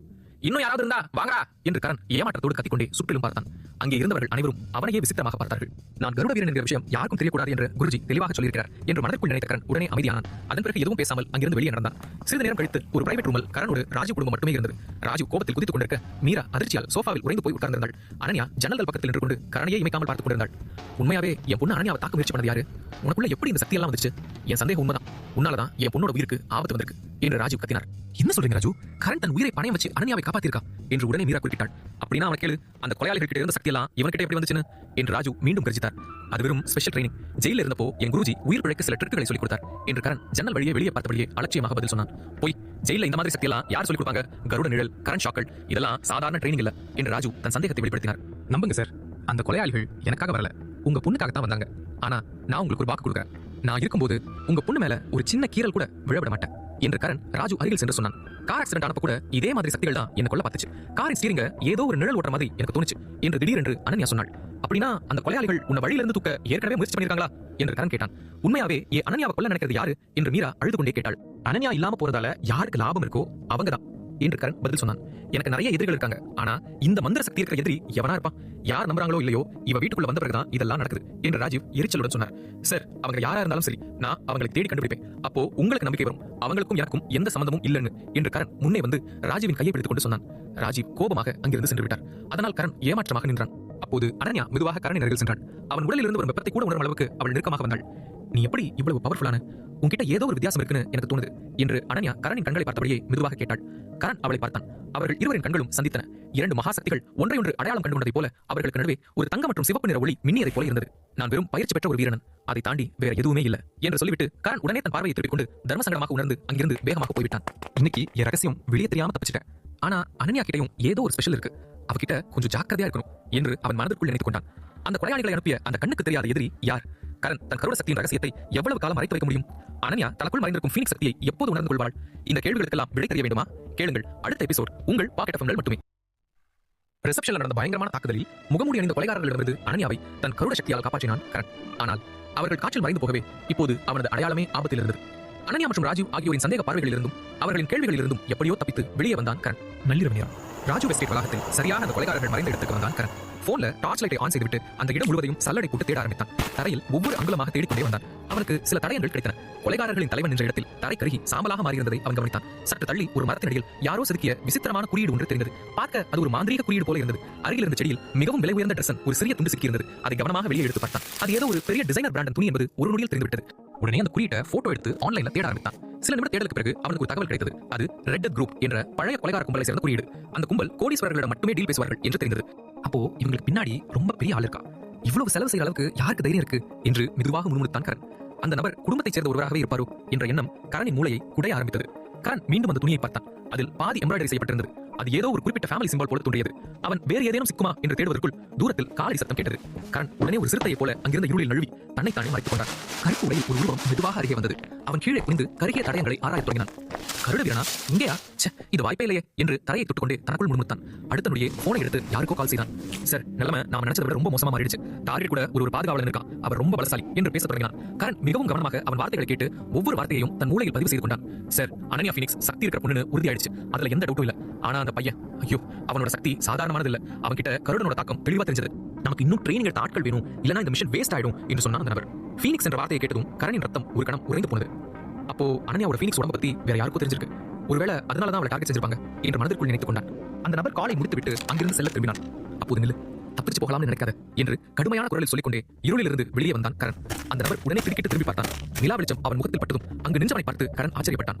அந்த நபர் ராஜு எஸ்டேட் வளாகத்தில் வேலை செய்யும் செக்யூரிட்டி கார்டுகளில் ஒருவன். அவன் தினமும் கேட் அருகில் டியூட்டி செய்பவன். அப்போ அந்த வீட்டு திருடன் நீதானா என்று கரண் கோபத்துடன் கையை இறுக்கமாக பிடித்தான். வேறு எதுவும் பேசாமல் கரண் அந்த கார்டன் முழங்காலில் பலமாக ஒரு உதை விட்டான். பட் என்று எலும்புடையும் சத்தம் கேட்க அந்த கார்டு அலறிக்கொண்டே கீழே விழுந்து வலியில் துடித்தான். இரண்டாவது தடவை கேட்க மாட்டேன். உன்னோட பாஸ் யாரு? அனன்யாவை கொல்ல ஆர்டர் கொடுத்தது யாரு என்று கரண் அவன் காலரை பிடித்து மேலே தூக்கி கடுமையான குரலில் கேட்டான். நான் எப்போ சொல்ல மாட்டேன். உசிரே போனாலும் போகுமே தவிர என் எஜமானுக்கு துரோகம் செய்ய மாட்டேன் என்று வலியோடு சொன்னான் அந்த கார்டு. அதை கேட்டதும் கரணின் வலதுகை இளஞ்சிவப்பு நிற ஒளியுடன் மின்ன ஆரம்பித்தது. அவன் தன் கட்டை விரலை கார்டு நெற்றியில் அழுத்தி தன் சக்தியை அவன் மூளைக்குள் அனுப்பினான். வேண்டாம், என்ன பண்ற என்று கார்டு பயத்துடன் கத்தினான். யாரோ வலுக்கட்டாயமாக தன் நினைவுகளை வெளியே இழுக்கிறார்கள் என்பதை உணர்ந்த கார்டன் கண்கள் பயத்தில் விரிந்தன. கரனுக்கு இப்போது அவன் மூளையில் இருந்த காட்சிகள் மின்னல் போல தெரிய ஆரம்பித்தன. முகமூடி அணிந்த நபர்களுடன் நடந்த ரகசிய மீட்டிங்கள், பெரிய அளவிலான பண பரிவர்த்தனைகள், அனன்யாவை கொள்ளும்படியான தெளிவான கட்டளைகள் மற்றும் அடிக்கடி வீரபத்ரன் என்ற பெயர் ஒலித்துக் கொண்டே இருந்தது. கரண் சட்டென்று அந்த கார்டை கீழே விட்டான். அந்த மனத்தாக்குதலின் அதிர்ச்சியில் மூக்கிலிருந்து ரத்தம் வழிய அந்த கார்டு மூச்சு வாங்கிக் கொண்டிருந்தான். வீரபத்ரனா? ராஜுவோட அண்ணனை தான் வீரபத்ரன் கூப்பிடுவாங்க. ஆனா அவர் தான் இறந்துட்டாரே என்று யோசனையுடன் சொன்னான் கரண். அப்போதே கரனுக்கு விஷயம் புரிந்தது. அப்போ அவரோட பையன் வீரேந்திரன் தான் உன்னோட பாசா என்று கேட்டான். கார்டு வாயை திறந்து எதுவும் சொல்லவில்லை. ஆனால் அவன் கண்களில் தெரிந்த பயமே எல்லாவற்றையும் சொல்லிவிட்டது. திடீரென்று அந்த கார்டன் கண்கள் மேலும் புரிந்தன. வேண்டாம், அவர் என்னை என்று கரனை பார்த்து தடுமாறினான். வார்த்தை முடிவதற்குள் கார்டன் உடல் கடுமையாக நடுங்க ஆரம்பித்தது. கடுமையான நரம்புகள் அவன் கழுத்திலிருந்து முகத்திற்கு வேகமாக பரவின. விஷம், பேக்கப் பிளான் என்று அதிர்ச்சியுடன் சொன்னான் கரண். அடுத்த நொடியே கார்டு கீழே விழுந்திருந்தான். அவனது பற்களுக்கிடையில் மறைத்து வைத்திருந்த ஒரு சிறிய விஷ மாத்திரையை யாரோ தூரத்திலிருந்து ஆக்டிவேட் செய்திருந்தார்கள். கரண் உடனே அவன் உடலை சோதித்தான். அவன் கழுத்தில் ஒரு விசித்திரமான டாட்டூ இருந்தது. அதில் ரெட் குரூப் குறியீடும் அதன் கீழே 7 என்ற எண்ணும் இருந்தது. அப்போ இவன் நம்பர் 7. அதாவது இந்த கூட்டத்துல இன்னும் நிறைய பேர் இருக்காங்க. வீரேந்திரன் திரும்பவும் அனன்யாவை கொல்ல ட்ரை பண்றதுக்குள்ள நான் சீக்கிரமா ஏதாவது பண்ணணும் என்று தனக்குள் நினைத்துக் கொண்டான் கரண். மறுபுறம் அனன்யா தன் படுக்கையில் நிம்மதி இல்லாமல் அங்கும் இங்கும் புரண்டு கொண்டிருந்தாள். அந்த ரகசிய கொலைகாரர்களின் தாக்குதல் நடந்ததிலிருந்து அவளுக்கு தூக்கமே வரவில்லை. கண்களை மூடும் போதெல்லாம் அந்த ரத்தம் தோய்ந்த கைகளை அவளுக்கு நினைவுக்கு வந்தன. அவள் சட்டென்று கண்களை திறந்து லேப்டாப்பை ஆன் செய்து ஏதோ செக் செய்தாள். திடீரென்று அவள் கண்கள் அதிர்ச்சியில் விரிந்தன. லதா, 3 நாளைக்கு முன்னாடி நீ அனுப்பின ஃபைல்ஸ் எல்லாத்தையும் செக் பண்ண, எனக்கு ஒன்று கிடைச்சிருக்கு பாரு என்று உடனே தன் அசிஸ்டன்ட் லதாவுக்கு வீடியோ கால் செய்து பதற்றமாக சொன்னாள் அனன்யா. லதாவுக்கு காட்டிக்கொண்டே அனன்யா தன் கார் விபத்தின் சிசிடிவி ஃபுட்டேஜை மீண்டும் பார்க்க தொடங்கி ட்ரக் டிரைவர் முகத்தை ஜூம் செய்தாள். அவள் அந்த நபரை அடையாளம் கண்டுவிட்டாள். அவன் வீரேந்திரனின் டிரைவர்களில் ஒருவன். அதிர்ச்சி அடைந்த அவள் நாற்காலியின் கைப்பிடியை இறுக்கமாக பிடித்துக் கொண்டாள். விரல்கள் இறுகி வெளுத்து போயின. மிஸ் அனன்யா, அந்த ஆள் வீரேந்திரன் சரோட பர்சனல் டிரைவர். ஆக்சிடென்ட்க்கு அப்புறம் அவன் முழுசா காணாம போயிட்டான். எங்கேயும் அவனை பத்தின தகவல் இல்லை என்று லதா அந்த விஷயத்தை உறுதிப்படுத்தினாள். அனன்யாவின் உடலில் ஒரு சில்லிப்பு பரவியது. அவளுக்கு சந்தேகம் இருந்தாலும் கூட உண்மை கண்முன் தெரிந்ததும் அவள் உறைந்து போனாள். வீரேந்திரனா? என்ன கொல்ல பார்த்தானா? ஆனா எதுக்கு என்று நடுங்கும் குரலில் தனக்குள் பேசிக் கொண்டாள். முன்முடித்துக் கொண்டே அனன்யா தன் நிறுவனத்தின் டாக்குமெண்ட்களை சரிபார்க்க தொடங்கினாள். படிக்க படிக்க அவள் முகம் மேலும் கடினமானது. அவள் காமாவுக்கு போன பிறகு பல பெரிய டீல்கள் வீரேந்திரன் கைக்கு சென்றிருந்தன. அதனால் அவன் ராஜீவ் குழுமத்தின் சிஇஓ ஆகும் போட்டியில் எல்லோரையும் விட முன்னணியில் இருந்தான். இப்போ எல்லாம் கிளியரா இருக்கலத்தா. வீரேந்திரன் என் வழியில இருந்து தூக்க நினைச்சிருக்கான். அவனோட ஆசைகளுக்கு நான் தான் பெரிய தடையா இருக்கேன் என்று கோபமாக சொன்னாள் அனன்யா. மிஸ் அனன்யா, தயவு செஞ்சு உஷாரா இருங்க. அவன் ஒரு தடவை ட்ரை பண்ணிட்டா கண்டிப்பா திரும்பவும் வருவான் என்று எச்சரித்தாள் லதா. அனன்யாவின் கண்களில் ஒரு ஆபத்தான மின்னல் தெரிந்தது. ஒரு வேட்டைக்காரன் இரையை தேடும்போது எப்படி பார்ப்பானோ அதே பார்வை இப்போது அனன்யாவின் கண்களிலும் தெரிந்தது. அப்படின்னா இனிமே நம்ம பக்கத்துல இருந்து கருணை காட்ட வேண்டிய அவசியமே இல்ல என்று மனதிற்குள் நினைத்துக் கொண்டாள். டாக்குமெண்ட்களை பார்த்துக் கொண்டிருக்கும் போதே அனன்யாவுக்கு இன்னொன்றும் கண்ணில் பட்டது. லதா, அந்த ராம குடும்பத்தோட நிலைமை என்ன என்று கேட்டாள். அவங்க சமீபத்துல தான் சென்னையில் அவங்களோட பேஸை ஓபன் பண்ணிருக்காங்க. ஆனா ஒரு டெமாலிஷன் ப்ராஜெக்ட் விஷயத்துல ஒயிட் உல்ஃப் சொசைட்டி கூட அவங்களுக்கு ஏற்கனவே பிரச்சனை போயிட்டு இருக்கு என்று சொன்னாள் லதா. என்ன பிரச்சனை என்று கேட்டாள் அனன்யா. அவங்க எந்த ரேட்டுக்கு ஒத்துக்க மாட்டேங்கிறாங்கன்னு பேச்சு போகுது என்று சொன்னாள் லதா. அனன்யா யோசனையில் ஆழ்ந்தாள். ஒயிட் உல்ஃப் சொசைட்டி கூட மோதுறது அவ்வளவு சுலபம் இல்லையே என்று மனதிற்குள் நினைத்துக் கொண்டாள். சவுத் ஜோன் மேல ஒரு கண்ணுவை, எந்த சின்ன விஷயம் தெரிஞ்சாலும் உடனே எனக்கு சொல்லு என்று லதாவிடம் சொன்னால் அனன்யா. லதா தலையாட்டினாள். அதன் பிறகு அனன்யா லேப்டாப்பை மூடிவிட்டு ஜன்னல் வழியே வெளியே பார்த்துக் கொண்டே ஆழமான சிந்தனையில் மூழ்கினாள். அவள் மூளையில் கரணின் முகம் வந்து போனது. நெஞ்சில் ஒரு விசித்திரமான வலி ஏற்பட்டது. ஆனால் அவள் தன்னைத்தானே கட்டுப்படுத்திக் கொண்டாள். வீரேந்திரன் போன்றவர்கள் தங்கள் ஆசைக்காக யாரை வேண்டுமானாலும் குறிவைப்பார்கள் என்பதால் கரணை இந்த பிரச்சனைகளிலிருந்து தள்ளியே வைப்பது நல்லது என்று முடிவு செய்தாள். மறுநாள் அனன்யா கரணை சந்திக்க அழைத்தாள். கரண் அறைக்குள் சென்றான். இருவரும் உட்கார்ந்ததும் அனன்யாவின் முகத்தில் டென்ஷன் தெளிவாக தெரிந்தது. அவள் விரல்கள் காஃபி கோப்பையை அடிக்கடி தொட்டுக் கொண்டிருந்தன. என்ன அனன்யா என்று அவளை கவனித்து விட்டு கேட்டான் கரண். கரண், இங்க பாரு, நான் உன்னை பத்தி தெரிஞ்சுக்கிட்டேன். நீ ரொம்ப நல்லவ, நிஜமாவே பொறுப்பானவ. ஆனா இந்த கல்யாணம் இது நம்ம 2 பேருக்கும் செட் ஆகாது என்று பெருமூச்சு விட்டு வார்த்தைகளை கவனமாக தேர்ந்தெடுத்து சொன்னாள் அனன்யா. சில விசாரணைகளுக்கு பிறகு அனன்யாவுக்கு கரணை பற்றி ஒரு தெளிவான புரிதல் கிடைத்திருந்தது. அவன் கெட்டவன் இல்லை, ஆனால் அவளது வாழ்க்கை இப்போது மிகவும் சிக்கலாகிவிட்டது. வீரேந்திரன் அவளை கொல்ல பார்க்கிறான். நிறுவனத்தில் அவளது இடமும் ஆபத்தில் இருக்கிறது. நான் முன்னாடி சொன்ன மாதிரி நாம ஒருத்தருக்கு ஒருத்தர் சுத்தமா செட் ஆக மாட்டோம் என்று சிறிது நேரம் நிறுத்திவிட்டு சரியான வார்த்தைகளை தேடுவது போல், கரண், நீ உசுரை காப்பாற்றணும்னு எனக்கு தெரியும். ஆனா இந்த கல்யாண பந்தத்துல நான் மாட்டிக்க விரும்பல. நான் என் ஃபேமிலி பிசினஸ்ல ஃபோக்கஸ் பண்ணணும். வீரேந்திரன் கிட்ட இருந்து என் கம்பெனியை திரும்ப வாங்கணும். அதுக்காக என் முழு கவனத்தையும் அதுல தான் செலுத்தணும் என்று சொன்னால் அனன்யா. நான் உன் கூடவே இருக்கேன் அனன்யா, நான் உனக்கு ஹெல்ப் பண்றேன். எனக்கும் வீரேந்திரன் பத்தி சில விஷயங்கள் தெரிஞ்சிருக்கு என்றான் கரண். அனன்யா விசித்திரமாக கரணை பார்த்தாள். அதனால் பேச்சை மாற்றிக்கொண்டே, உங்க அம்மா நம்ம டைவர்ஸ் கொடுத்துட்டாங்களா என்று ஒரு கணம் தயங்கி கேட்டான் கரண். எங்க அம்மாவை பத்தி உனக்கு தெரியல, இப்போதைக்கு டைவர்ஸ்க்கெல்லாம் வாய்ப்பே இல்ல, அவங்களால அதை தாங்கிக்க முடியாது. ஆனா ஒரு வழி இருக்கு என்றாள் அனன்யா. அதன் பிறகு கரணை எதற்காக அழைத்தாள் என்பதை சொன்னார். கரண், நாம் இந்த ரிலேஷன்ஷிப்ல அப்படியே தொடரலாம், நம்ம கல்யாணம் அப்படியே இருக்கட்டும் என்று அனன்யா சொன்னதை கேட்டதும் கரணின் கண்களில் ஒரு சிறு நம்பிக்கை மினியது. ஆனால் அனன்யா உடனே, ஆனா ஒரு விஷயம் கரண், என்கிட்ட இருந்து எதையும் எதிர்பார்க்காத, நம்ம பந்தம் பேருக்கு மட்டும்தான். இந்த நிமிஷத்துல இருந்து நம்ம பேருக்கு மட்டும்தான் புருஷ பொண்டாட்டி, அவ்வளவுதான் என்று அனன்யா கொஞ்சம் சங்கடப்பட்டாலும் அதை தொடர்ந்தாள். நாம நம்ம லைஃபை தனித்தனியா வாழ்வோம். உனக்கு வேணும்னா நீ வேற யாராவது கூட டேட்டிங் பண்ணிக்கோ, ஆனா அவங்களை இங்க கூட்டிட்டு வர தைரியம் மட்டும் உனக்கு வரக்கூடாது என்று அனன்யா சொன்ன யோசனை விசித்திரமாக இருந்தாலும் அவளுக்கு வேறு வழியும் தெரியவில்லை. இந்த ஆஃபர் கொஞ்சம் வித்தியாசமா இருக்குன்னு எனக்கு தெரியும், உனக்கு ஓகேவா என்று கேட்டாள். சரி அனன்யா, உன்னிஷ்டம் என்றான் கரண். இப்போது அனன்யாவே தன்னுடன் இருக்கும் பந்தத்தை முடித்துக் கொள்ள நினைக்கும் போது கட்டாயப்படுத்தி யாரையும் பிடித்து வைப்பது கரனுக்கு சரியாகப்படவில்லை. அவன் இதயத்தில் ஆழமான காயம் ஏற்பட்டிருந்தாலும் அவனது சுயமரியாதை அவனை அங்கேயே நிற்கவிடவில்லை. கரண் சரி என்று சொல்லிவிட்டு அறையிலிருந்து வெளியே போய்விட்டான். ஃபீனிக்ஸ் சக்தி இல்லை என்றால் தன் உயிருக்கே ஆபத்து என்று அவனுக்கு நன்றாக தெரியும். ஆனால் சுயமரியாதை உள்ள கரண் இப்போது அனன்யாவிடம் எந்த உதவியும் கேட்க விரும்பவில்லை. கரண், அனன்யா இருவருக்கும் இடையிலான இந்த உறவு ஏதாவது புது திருப்பத்தை சந்திக்குமா? அனன்யாவின் உதவி இல்லாமல் கரண் தன் கருட சக்தியின் விஷயத்தை எப்படி கட்டுப்படுத்தப் போகிறான்? கரண் வீரேந்திரனை தோற்கடித்து அனன்யாவுக்கு அவளது சாம்ராஜ்யத்தை மீண்டும் பெற்றுத் தருவானா? உண்மையிலேயே மூளையாக செயல்படுவது வீரேந்திரன் தானா, அல்லது திரைக்கு பின்னால் வேறு யாராவது இருக்கிறார்களா? இந்த கேள்விகளுக்கெல்லாம் விடை தெரியணுமா? தொடர்ந்து கேளுங்கள் அடுத்த எபிசோட்ல உங்கள் பாக்கெட் எஃப்எம்ல. அனன்யா மீது தாக்குதல் நடத்தியது ரெட் என்ற ஆபத்தான கொலைகார கும்பல் என்றும் அவர்களை வழிநடத்துவது ராஜீவ் குடும்பத்தைச் சேர்ந்த வீரேந்திரன் என்றும் கரனுக்கு புரிந்துவிட்டது. அனன்யாவை ஒழித்து கட்டினால் அந்த சாம்ராஜ்யம் தனக்கு சொந்தமாகிவிடும் என்பது வீரேந்திரனின் சதி. இந்த உண்மை அனன்யாவுக்கும் அவரது அசிஸ்டன்ட் லதா மூலமாக தெரிந்தது. இருப்பினும் தன் தாய் மீராவின் மன அமைதிக்காக கரனுடன் ஒரு கான்ட்ராக்ட் மேரேஜ் செய்து கொள்ள அவள் சம்மதித்தாள். அவர்கள் இருவரும் பெயரளவுக்கு மட்டுமே கணவன் மனைவியாக இருப்பார்கள் என்று கரனிடம் அவள் தெளிவாக சொல்லிவிட்டாள். அனன்யாவின் வார்த்தைகள் கரனின் காதுகளில் இன்னும் ஒலித்துக் கொண்டே இருந்தன. இந்த சொந்தம் பெயரளவுக்கு தான், என்கிட்ட இருந்து எதையும் எதிர்பார்க்காதே என்று அவள் சொன்ன அந்த குளிர்ந்த வார்த்தைகள் அவனது நெஞ்சை பிளந்தன. கருட ஜுவால விஷயம் மெதுவாக உடம்பெல்லாம் பரவிக்கிட்டு இருக்கு. ஃபீனிக்ஸ் சக்தி இல்லனா எனக்கு சாவு நிச்சயம். அந்த ஃபீனிக்ஸ் அனன்யா தான் என்று தனக்குள் போராடினான் கரண். அனன்யாவை சந்தித்துவிட்டு மாடிப்படியிலிருந்து கீழே இறங்கி வந்த கரணை ராஜீவின் கூர்மையான பார்வைகள் வரவேற்றன. அவர் கையில் ஒரு நியூஸ் பேப்பர் வைத்துக் கொண்டு லிவிங் ரூமில் உட்கார்ந்திருந்தார். ஆனால் அவர் கண்கள் எல்லாம் கரணின் மீதே இருந்தது. என்ன பண்ற நீ? நாள் முழுக்க வீட்டில் சும்மாவே உட்கார்ந்திருப்பியா என்று நக்கலாக கேட்டார் ராஜு. அவர் குரலில் இருந்த ஏளனமும் கண்களில் இருந்த அளவிட முடியாத வெறுப்பும் அப்பட்டமாக தெரிந்தன. என்ன வாழ்நாள் முழுக்க இந்த ராஜு குடும்பம் போன்ற பிச்சையிலேயே சாப்பிட்டு உயிர் வாழலாம்னு நினைக்கிறியா என்று கோபமாக கேட்டார் ராஜு. ராஜு, காலையிலேயே ஆரம்பிச்சிங்களா என்று சொல்லிக்கொண்டே கிச்சன்ல இருந்து வெளியே வந்தார் மீரா. அவர் கண் பக்கம் திரும்பி மிகவும் மென்மையாக, கரண் தம்பி, நீங்க அவர் சொல்றதை கண்டுக்காதீங்க என்றார். அத்தை, அவர் சொல்றது உண்மைதான், நானும் என் பொறுப்பை உணர்ந்து இந்த குடும்பத்துக்கு உதவியா இருக்கணும் என்று புன்னகையுடன் சொன்னான் கரண். அந்த வார்த்தைகளை கேட்டதும் மீராவின் கண்கள் ஆனந்தத்தில் மினின. இதுதான் என் மருமகனோட வார்த்தை, உங்ககிட்ட ஒரு விடாமுயற்சி இருக்கு. ராஜு, பாத்தீங்களா கரனுக்கு வேலை செய்யணும்னு எவ்வளவு ஆர்வம் இருக்கு என்று பெருமைப்பட்ட மீரா. ராஜு, கம்பெனியில கரனுக்கு ஏதாவது வேலை காலியா இருக்கா என்று கேட்டார். ராஜுவின் உதடுகளில் ஒரு கொடூரமான புன்னகை விரிந்தது. அவர் மூளையில் ஒரு பெரிய சதி திட்டம் உருவானது. கம்பெனிக்கு வர வேண்டிய பாக்கிகள் நிறைய இருக்கு, அந்த காசை வசூல் பண்ற வேலையை இந்த கரனுக்கு கொடுத்தா எப்படி இருக்கும் என்று கேட்டார் அவர். வேண்டாம் என்று பயத்துடன் சொன்னார் மீரா. அவர் குரலில் இருந்த பதற்றம் தெளிவாக தெரிந்தது. பணம் கொடுக்க வேண்டியவங்க எல்லாம் மோசமான ரவுடிகளும் ஏமாத்துக்காரர்களும் ஆச்சே, கரண் மாதிரி ஒரு பையன் அவங்களை எப்படி சமாளிப்பான் என்று மனதிற்குள் நினைத்தார் மீரா. இவன் தான் ஜெயிலுக்கு போயிட்டு வந்திருக்கானே, ஒருவேளை இந்த வேலைக்கு தேவையான டேலண்ட் இவங்கிட்ட இருக்கலாம் என்று போலியான அனுதாபத்துடன் சொன்ன ராஜீவின் உதடுகளில் அந்த கொடூரமான புன்னகை அப்படியே இருந்தது. கரனை அந்த ரவுடிகள் கையில் மாட்டி விட்டு அடி வாங்க வைக்க வேண்டும் என்பதுதான் அவருடைய பிளான். அத்தை, சார் சொல்றது சரிதான், எனக்கு ஒரு வாய்ப்பு கொடுத்து பாருங்க என்று மீரா மேற்கொண்டு ஏதோ சொல்ல வருவதற்குள் கரண் குறுக்கிட்டு சொன்னான். பாத்தியா, அவனே தயாரா இருக்கான், இனிமே அவனோட ஆசைக்கு நீ குறுக்க நிக்காதே என்று தந்திரமாக சொன்னார் ராஜு. மீராவின் முகத்தில் கவலை நிரம்பி இருந்தாலும் அரை மனதுடன் தலையாட்டினார். சரி கரண், நீ போயிட்டு வா, ஆனா கொஞ்சம் ஆபத்துன்னு தெரிஞ்சாலும் உடனே திரும்பி வந்துரு, சரியா என்றார் மீரா. நான் உனக்கு சீக்கிரமாவே அந்த பாக்கிகளோட ஃபைலை அனுப்பி வைக்கிறேன் என்று உடனே சொன்னார் ராஜு. கரண் தலையாட்டி விட்டு வாசல் கதவை நோக்கி நடந்தார். அவனுக்குள்ளும் உதடுகளில் ஒரு மெல்லிய புன்னகை அரும்பியது. தனக்கு ஒரு முடியாத வேலை கொடுத்து விட்டதாக ராஜு நினைத்துக் கொண்டிருக்கிறார். ஆனால் கடந்த 4 வருடங்களாக ஜெயில எவ்வளவு பெரிய ஆபத்தான குற்றவாளிகளாக இருந்தாலும் அவர்களை தன் காலடியில் மண்டியிட வைத்த விஷயம் அவருக்கு தெரியாது. சரியாக அதே நேரத்தில் கரனுக்குள் அந்த கருட ஜுவால விஷயம் மீண்டும் நகர தொடங்கியது. பழக்கப்பட்ட அந்த எரிச்சலும் மெதுவாக அதிகரிக்கும் வலியும் மீண்டும் அவனை தாக்கின. கருட ஜுவால விஷயத்தை சீக்கிரமாக கண்ட்ரோல் செய்யவில்லை என்றால் உயிருக்கே ஆபத்து என்று குருஜி எச்சரித்த வார்த்தைகள் அவனுக்கு நினைவுக்கு வந்தன. கரண் தன் கைகளை இறுக்கமாக மூடி கருட சக்தியின் மூலம் அந்த வலியை கட்டுக்குள் கொண்டு வந்தான். அனன்யாவோட உண்மையான ஃபீனிக்ஸ் உடம்பு தான் இதுக்கு மருந்து. ஆனா இப்போ அவ பேரளவுக்கு தான் கல்யாணம்னு சொன்ன பிறகு நான் எப்படி அவகிட்ட நெருங்கி போக முடியும் என்று மனதிற்குள் நினைத்தான். ஒருவேளை அதுதான் நல்லதோ என்னவோ. முதலில் தன்னை நிரூபிக்க வேண்டும். ராஜு குடும்பத்தில் தன் மதிப்பை உயர்த்திக் கொள்ள வேண்டும். தான் யார் என்று அனன்யாவுக்கு தெரியும் நாளில் எல்லாம் சரியாகிவிடும் என்று யோசித்தபடியே கரண் வீட்டை விட்டு வெளியே காலடி எடுத்து வைத்தான். அப்போது அவனுடைய போன் வைப்ரேட் ஆனது. ஸ்கிரீனை பார்த்ததும் கரணின் கண்கள் கோபத்தில் சிவந்தன. அது விக்ரமன் நம்பர் என்று தெரிந்ததும் காலை கட் செய்தான். ஒரு நிமிடம் கழித்து போன் மீண்டும் ஒலித்தது. இந்த முறையும் அதே நம்பர். என்ன என்று போனை எடுத்து மிகவும் கடுமையாக கேட்டான் கரண். கரண், மகனே, ஒரு நிமிஷம் கேளு. நான் உன்னோட அப்பா. உங்க அப்பா உன்னை பார்க்க துடிக்கிறான்னு உன் மனைவி அனன்யா கிட்ட ஒரு வார்த்தை சொல்லு, அது போதும் என்று போனில் விக்ரமன் மிகவும் இனிமையாக பேசினார். மற்றொரு புறம் விக்ரமன் மாளிகையில் கரணிடம் போனில் பேசிக் கொண்டிருந்த விக்ரமன் கடுமையான குற்ற உணர்ச்சியால் இருந்து கொண்டிருந்தார். அனன்யாவுக்கு சுயநினைவு திரும்ப போகிறது என்று தெரிந்திருந்தால் அவர் கரணுக்கும் அனன்யாவுக்கும் கல்யாணம் நடக்க விட்டிருக்கவே மாட்டார். தன் மகன் ரோஹனை அந்த இடத்தில் நிறுத்தியிருப்பார். ஒருவேளை அவர் ராஜு குடும்பத்தோட சம்பந்தம் கலந்திருந்தால் விக்ரமன் குடும்ப பிசினஸுக்கு தலைவராக அவரிடம் நிரந்தரமாக இருக்கும். ஆனால் கரணுக்கு அனன்யாவுடன் கல்யாணம் செய்து வைத்தது மிகப்பெரிய தப்பு. எனக்கு டைம் இல்ல. விக்ரம் குடும்பத்துக்கும் எனக்கும் இருந்த ரத்த சம்பந்தம் எப்பவோ இருந்து போச்சு. என் வழியில குறுக்க வந்தா இந்த முறை விளைவுகள் ரொம்ப மோசமா இருக்கும். இனிமே எனக்கு கால் பண்ணாதீங்க என்று மிகவும் கூலாக சொல்லிவிட்டு ஒரு நொடி கூட தாமதிக்காமல் போனை கட் செய்தான் கரண். விக்ரமன் மாளிகையில் விக்ரமனுக்கு மாரடைப்பே வருவது போல இருந்தது. என் போனையே கட் பண்ற அளவுக்கு அவனுக்கு தைரியம் வந்துருச்சா என்று சத்தமாக கத்தினார். இப்போ அவனுக்கு ராஜு குடும்பத்தோட சப்போர்ட் கிடைச்சிருக்கல, அப்புறம் திமிர் காட்டாம இருப்பானா என்று பக்கத்தில் உட்கார்ந்திருந்த ஷீலா எரியும் நெருப்பில் எண்ணெய் ஊற்றினாள். விக்ரமன் மீண்டும் தன் போனை எடுத்து ரீடைல் பட்டனை அழுத்தினார். ஆனால் கால் நேராக வாய்ஸ் மெயில் சென்றது. என் நம்பர் பிளாக் பண்ற அளவுக்கு அவனுக்கு தில்லு இருக்கா என்ற விக்ரமனின் முகம் கோபத்தில் வெளிரி போனது. அப்பா, இப்போ நம்ம என்ன பண்றது? நம்ம எதிர்காலமே ராஜு குரூப் கூட போற அக்ரிமெண்ட்ல தான் இருக்கு என்று பயத்துடன் கேட்டான் யஷ்வந்த். விக்ரமன் கடுமையான எரிச்சலுடன் அறையில் அங்கும் இங்கும் நடந்து கொண்டிருந்தார். சரியாக அப்போது ஷீலாவின் முகத்தில் ஒரு தந்திரமான புன்னகை மின்னியது.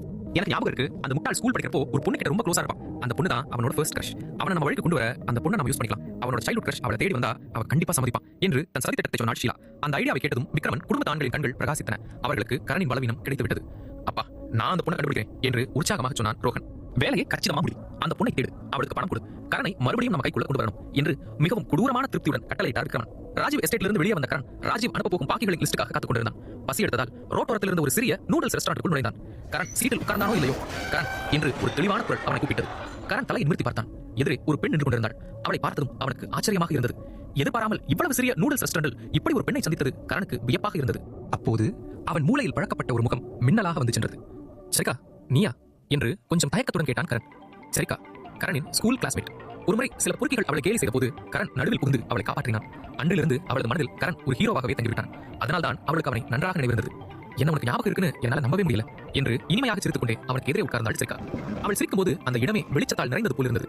தான் சரிக்கா என்று அந்த பெண் சொன்னதும் கரண் நிஜமாகவே ஆச்சரியப்பட்டான். அவன் நினைவில் இருந்த சரிக்கா மிகவும் கூச்ச சுபாவத்துடன் இருக்கும் ஒரு சிறுமி. கூட்டத்தில் ஒருத்தியாக இருந்தவள் இன்று இப்படி மாறி இருப்பதை பார்த்து அவனால் நம்பவே முடியவில்லை.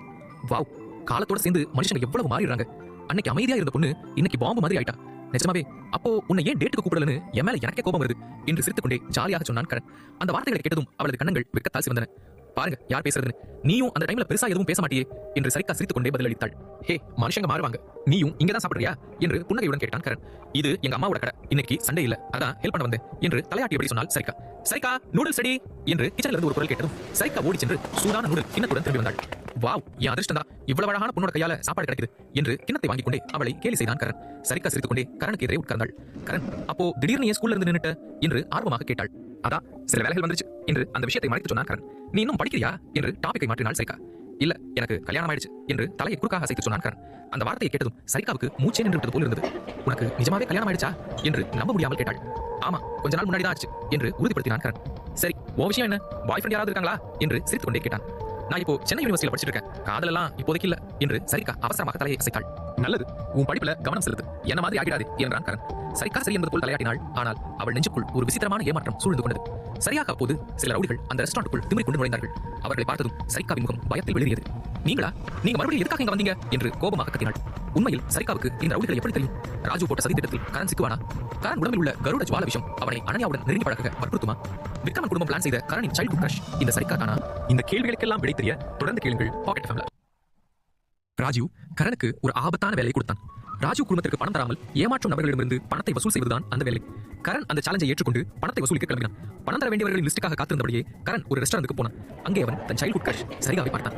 இப்போது அவள் கண்ணை திருப்ப முடியாத அளவுக்கு மிகவும் அழகாக மாறியிருந்தாள். அவர்கள் இருவரும் பேசிக் கொண்டிருக்கும் போதே சில ரவுடிகள் அந்த ரெஸ்டாரண்ட்டுக்குள் நுழைந்தார்கள். அவர்களை பார்த்தவுடனே சரிகாவின் முகம் வெளியே போனது. நீங்க மறுபடியும் எதுக்கு இங்க வந்தீங்க என்று கோபமாக கேட்டாள். ஏ, இங்க யார் இருக்கான் பாரா, நம்ம பாஸ் பொண்ணு என்று சரிகாவை விழுங்குவது போல் பார்த்துக் கொண்டே முன்னால் வந்தான் அந்த சிவப்பு முடி ரவுடியான சிம்பு. என்ன அப்படி கூப்பிடாத, நான் உங்க பாஸோட கேர்ள் ஃப்ரெண்ட் கிடையாது என்று சத்தமாக கத்திய சரிகாவின் முகம் கோபத்தில் சிவந்தது. அந்த சத்தத்தை கேட்டு சமையல் அறையிலிருந்து சரிகாவின் தாய் ராமா வெளியே வந்தார். ரவுடிகளை பார்த்த உடனே அவர் முகத்தில் பயம் தொற்றிக் கொண்டது. ஐயோ, உங்களுக்கு என்ன வேணும், சாப்பிட வந்திருக்கீங்களா என்று பயந்து கொண்டே கேட்டார். ஆண்டி, நாங்க சொன்ன ஆஃபர் பத்தி யோசிச்சீங்களா என்று நக்கலாக சிரித்தான் சிம்பு. அந்த வார்த்தையை கேட்டதும் ராமாவின் முகம் வெளியேறியது. என்ன சொல்வது என்று தெரியாமல் தடுமாறினார். நீங்க ஒத்துக்கிட்டா இனிமே மாமூல் கட்ட வேண்டாம்னு ஹிதேஷ் என்ன சொன்னாரு. அது மட்டும் இல்லாம இந்த இடத்த பெருசாக்க செலவையும் அவரே பார்த்துப்பார் என்று மேலும் அழுத்தம் கொடுத்தான் அந்த ரவுடி. பாருங்க தம்பி, சரிக்கா இன்னும் படிச்சுக்கிட்டு இருக்கா, இப்போதைக்கு இதை பத்தி பேசுறது ரொம்ப அவசரம். ஹிதேஷ் தம்பிக்கு என் நன்றியை சொல்லுங்க, நான் இனிமே டைமுக்கு மாமூல் அனுப்பிடுறேன் என்று பலவந்தமாக சிரித்துக் கொண்டே சொன்னார் ரமா. அடுத்த நொடி ஒரு பெரிய சத்தத்துடன் சிம்பு அங்கிருந்த ஸ்டூலை காலால் உதைத்தான். உனக்கு வார்த்தையால சொன்னா புரியாது போல. ஹிதேஷ் மாதிரி ஆளு உன் பொண்ணை விரும்புறதே பெரிய அதிர்ஷ்டம். அதிகமா பேசினா நல்லா இருக்காது. அவ இன்னைக்கு எங்களோட வரா, இல்லனா இன்னைக்கு இந்த கடையை தரமட்டமாக்கும் என்று மிரட்டினான். நிலைமை மோசமாவதை பார்த்த கஸ்டமர்ஸ் பணத்தை அங்கேயே போட்டுவிட்டு கதவை நோக்கி ஓடினார்கள். கேரன் ஏதோ சொல்ல வருவதற்குள் நீங்க அப்படி பண்ண முடியாது, நான் போலீஸ்க்கு ஃபோன் பண்றேன் என்று கோபமாக கத்தினார் சரிக்கா. அதற்கு அந்த ரவுடிகள் நக்கலாக சிரித்தார்கள். போலீஸா? அவனுக்கு என்ன பண்ணுவானுங்க? அதிகபட்சம் 4 நாள் உள்ள போடுவானுங்க, மறுபடியும் வெளியே வருவோம் என்று முன்னால் வந்து சரிக்காவின் போனை பிடிங்கினான் மஞ்சள் முடி ரவுடி. கேளு, நீ ஹிதேஷ் கூட இருந்தா ராணி மாதிரி வாழ்வ, வேற எவனும் உன் பக்கத்துல வர பயப்படுவான் என்று அருவருப்பாக சிரித்துக் கொண்டே முன்னால் வந்தான் சிம்பு. சரிகா பயந்தாலும் தைரியமாக நின்று பகல் கனவு காணறதை நிறுத்துங்க, நான் எப்பவுமே ஒத்துக்க மாட்டேன் என்று தெளிவாக சொன்னான். தயவு செஞ்சு எங்களை விட்டுடுங்க, நாங்க ஏதோ சின்னதா ஒரு பிசினஸ் பண்ணிட்டு இருக்கோம், எங்க மேல கொஞ்சம் கருணை காட்டுங்க, எங்களை பிரச்சனையில மாட்டி விடாதீங்க என்று தன் மகளுக்கு முன்னால் வந்து அவர்களை கெஞ்ச ஆரம்பித்தார் ரமா. தொடர்ந்து மறுத்ததால் அந்த ரவுடிகளின் தலைவன் பொறுமை இழந்தான். இவங்க 2 பேருக்கும் வாயால சொன்னா புரியாது, முதல்ல இந்த கடையை அடிச்சு நொறுக்குங்கடா, அப்புறம் இந்த பொண்ணை இழுத்துட்டு வாங்க என்று கத்தி உத்தரவிட்டான். அதன் பின்னர் டேபிள்கள் கவிழ்வது, நாற்காலிகள் உடைவது போன்ற சத்தங்கள் அந்த அறையில் எதிரொலித்தன. அந்த காட்சியை கண்டு நாஞ்சு உடைந்த சரிகாவும் அவள் தாயும் பயத்தில் பின்வாங்கி சமையல் அறையில் ஒளிந்து கொண்டார்கள். சரிகாவின் பார்வை கேரன் மேல் விழுந்தது. அன்னைக்கு ஸ்கூல்ல ஹீரோ மாதிரி என்னை காப்பாத்தினது போல இப்பவும் அவன் ஹீரோவா வருவானா என்று அவள் மனதில் ஒரு மின்னல் போல எண்ணம் தோன்றியது. ஆனால் உடனே அந்த எண்ணத்தை அடக்கி ஒத்த ஆளா இத்தனை ரவுடிகளை எப்படி சமாளிக்க முடியும் என்று நினைத்தாள். ரவுடிகளின் பார்வை கரண் மேல் விழுந்தது. ஏ தம்பி, இங்கிருந்து ஓடிடு என்று திமிராக அவனை நோக்கி நடந்தபடியே சொன்னான் மஞ்சள் முடி ரவுடி. கரண் மெதுவாக எழுந்து நின்று சிதறி கிடந்த பொருட்களை பார்த்து ஒரு மெல்லிய புன்னகையுடன் நீங்க ரொம்ப வேடிக்கையா இருக்கீங்களே என்றான். காது கேட்காதாடா, இங்கிருந்து போன சொன்னேன்ல என்று கத்திக்கொண்டே கரண் முகத்திற்கு நேராக கையை ஓங்கினான் அந்த ரவுடி. கரண் மின்னல் வேகத்தில் அந்த ரவுடியின் மமிழ்கட்டை இறுக்கமாக பிடித்து முறுக்கினான். அந்த வலி தாங்க முடியாமல் மஞ்சள் முடி ரவுடி சத்தமாக கத்தினான். அவன் தடுமாறி தன் கேங் நடுவில் போய் விழுந்தான். மீதமிருந்த ரவுடிகள் ஒரே அடியாக உஷாரானார்கள். சிம்புவின் முகம் கோபத்தில் விகாரமாக மாறியது. மூல குழம்பிச்சான் அவனுக்கு, நீ யார்கிட்ட மோதுறன்னு தெரியுமா என்று கேட்டான். ஆமா, ஏதோ கொஞ்சம் சில்லற பசங்க கிட்ட என்று தலையை ஆட்டிக்கொண்டே சொன்னான் கரண். உன்னை கொன்னுட வேண்டா, பிடிங்கடா அவனை என்று கத்தியை எடுத்து நேராக கரண் மேல் பாய்ந்தான் தலைவன். கரண் உஷார் என்று கத்தினாள் சரிகா. அவள் இதயம் தொண்டைக்குள் வந்தது போல் இருந்தது. ஆனால் அதன் பிறகு நடந்ததை பார்த்து சரிகாவுக்கு வார்த்தைகளே வரவில்லை. சில நொடிகளில் அந்த கும்பல் முழுவதையும் அடித்து துவம்சம் செய்தான். உஃப், நீ சாக போறடா, ஹிதேஷ் உன்னை சும்மா விட மாட்டான் என்று தரையில் விழுந்து முடங்கிக் கொண்டே மிரட்ட பார்த்தான் சிம்பு. கேரன் அமைதியாக அவன் அருகில் நடந்து தன் பூட்டை அவன் கன்னத்தில் வைத்து என்ன சொன்ன, சரியா கேட்கல என்று இன்னும் கொஞ்சம் அழுத்தி கேட்டான். முகத்தில் வலி அதிகமானதும் கோபமாக, நாயே ஹிதேஷ், ஒயிட் வோல் சொசைட்டி ஆளு, உன் கதை முடிஞ்சதுரா, இனி உன்னை கடவுளால கூட காப்பாற்ற முடியாது என்று கத்தினான். கேரன் அழுத்தத்தை இன்னும் கூட்டினான். அந்த பயங்கரமான வழியில் அவனது திமிர் முழுவதும் அடங்கி முகம் சுருங்கியது. சரி சரி, என்ன மன்னிச்சிடு, என்னோட தப்புதான், தயவு செஞ்சு விட்டுடு என்று கெஞ்சினான். கேரன் தன் காலை எடுத்துவிட்டு மற்ற ரவுடிகளை பார்த்தான். யாருக்கும் அவன் கண்களை நேராக பார்க்கும் தைரியம் இல்லை. சிம்பு பயத்தில் எழுந்து நின்று தன் கேங்குடன் பின்வாங்க தொடங்கினான். நில்லுங்கடா, நான் போக சொன்னேனா என்று கரண் குளிர்ந்த குரலில் கேட்டதும் அவர்கள் அங்கேயே உறைந்து நின்றார்கள். பாஸ், உங்களுக்கு இன்னும் ஏதாவது வேணுமா என்று தடுமாற்றத்துடன் கேட்டான் சிம்பு. நீங்க இவங்களுக்கு பண்ண நஷ்டத்தை யார் கொடுப்பா என்று நாசமான அந்த கடையை ஒரு முறை பார்த்துவிட்டு சாதாரணமாக கேட்டான் கரண். ஐயோ வேணாம் தம்பி, தயவு செஞ்சு நாங்க எல்லாத்தையும் மறந்துடுறோம் என்று உடனே முன்னால் வந்து சொன்னார் ரமா. இந்த ரவுடிகளிடமிருந்து எதையாவது கேட்க அவர் பயந்தார். இவர்களிடம் மோதுவது தங்கள் சாவை தாங்களே தேடிக்கொள்வது போல என்று அவருக்கு தெரியும். பாஸ் சொல்றது சரிதான், நாங்களே பணத்தை தரோம் என்று அங்கிருந்து சீக்கிரம் தப்பிக்க வேண்டும் என்ற அவசரத்தில் சொன்னான் சிம்பு. பாஸ், இந்த டேபிள்கள் எல்லாம் ஒரு 200-300 இருக்கும், நான் உங்களுக்கு 500 தரேன் என்று பணத்தை டிரான்ஸ்ஃபர் செய்ய தன் போனை எடுத்தான். கரண் முகத்தில் இருந்த புன்னகை மறைந்து ஒரு பயங்கரமான அமைதி பரவியது. 500? ஜோக் பண்றியாடா, நான் உனக்கு பிச்சைக்கார மாதிரி தெரியறனா என்றான். பாஸ், அப்போ நீங்களே எவ்வளவுன்னு சொல்லுங்க என்று குழப்பத்துடன் கேட்டான் சிம்பு. 5 லட்சம் என்று உறுதியான குரலில் சொன்னான் கிரண். 5 லட்சமா? உடைந்த சில டேபிள்களுக்காக 5 லட்சமா? இதுக்கு நீ பேங்கையே கொள்ளையடிக்கலாமே என்று அதிர்ச்சியோடு கேட்டான் அந்த ரவுடி. ஆனால் உடனே தன் தவறை உணர்ந்து கிரணிடம் வாக்குவாதம் செய்வது சரியல்ல என்று புரிந்து கொண்டான். ரமாவும் அதிர்ச்சி அடைந்து ஏதோ சொல்ல வந்தார். ஆனால் சரிகா அவர் கையை பிடித்து தடுத்தார். கரண் வேறு ஏதோ திட்டம் வைத்திருக்கிறான் என்று சரிகா புரிந்து கொண்டாள். என்ன, நீங்க மாமூல் வசூல் பண்ணலாம், ஆனா உங்ககிட்ட இருந்து யாரும் வசூல் பண்ணக்கூடாதா என்று கரண் உதடுகளில் ஒரு நக்கலான சிரிப்பு வந்தது. ஆனா என்கிட்ட நிஜமாவே அவ்வளவு பணம் இல்ல என்று நீண்ட அமைதிக்கு பிறகு அந்த ரவுடி தடுமாறினான். பணத்தை ரெடி பண்ணு, இல்லன்னா உன் கையை இங்கேயே விட்டுட்டு போக வேண்டியிருக்கும் என்று கரண் குரல் கடுமையாக மாறியது.